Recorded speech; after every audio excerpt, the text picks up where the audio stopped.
Harga kelapa di pasar tradisional Kota Langsa mengalami lonjakan yang signifikan. Kenaikan harga tersebut dipicu oleh musim trek pada tanaman pohon kelapa yang menyebabkan produksi buah kelapa menurun drastis dibandingkan dengan biasanya. Saat ini harga 1 kilogram kelapa di pasar tradisional Kota Langsa mencapai Rp7.000, sementara kelapa parut dijual dengan harga Rp8.000 per kilogram. Padahal sebelumnya, kelapa hanya dijual dengan harga Rp3.000 dan kelapa parut Rp4.000 per kilogram. Kenaikan harga ini juga berdampak pada produk turunannya, yaitu santan. Saat ini santan murni dijual seharga Rp35.000 per kilogram, naik dari harga sebelumnya sebesar Rp25.000 per kilogram. Sementara itu santan yang telah dicampur air dijual dengan harga Rp6.000, naik dari harga sebelumnya Rp5.000 per kilogram. Salah seorang pedagang, Faisal, menyebutkan kenaikan harga ini sudah mulai terasa sejak 5 bulan terakhir.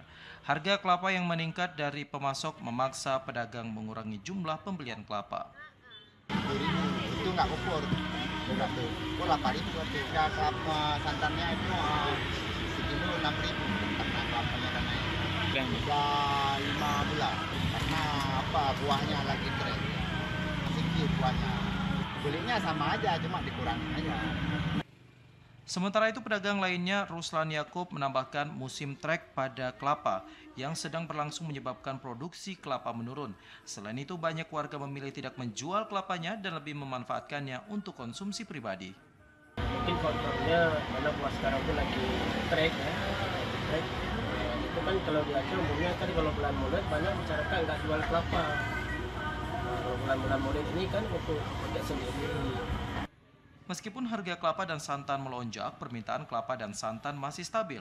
Hal ini disebabkan oleh tingginya kebutuhan masyarakat akan santan sebagai bahan utama dalam memasak. Dari Langsa, Mulyadi, TVRI melaporkan.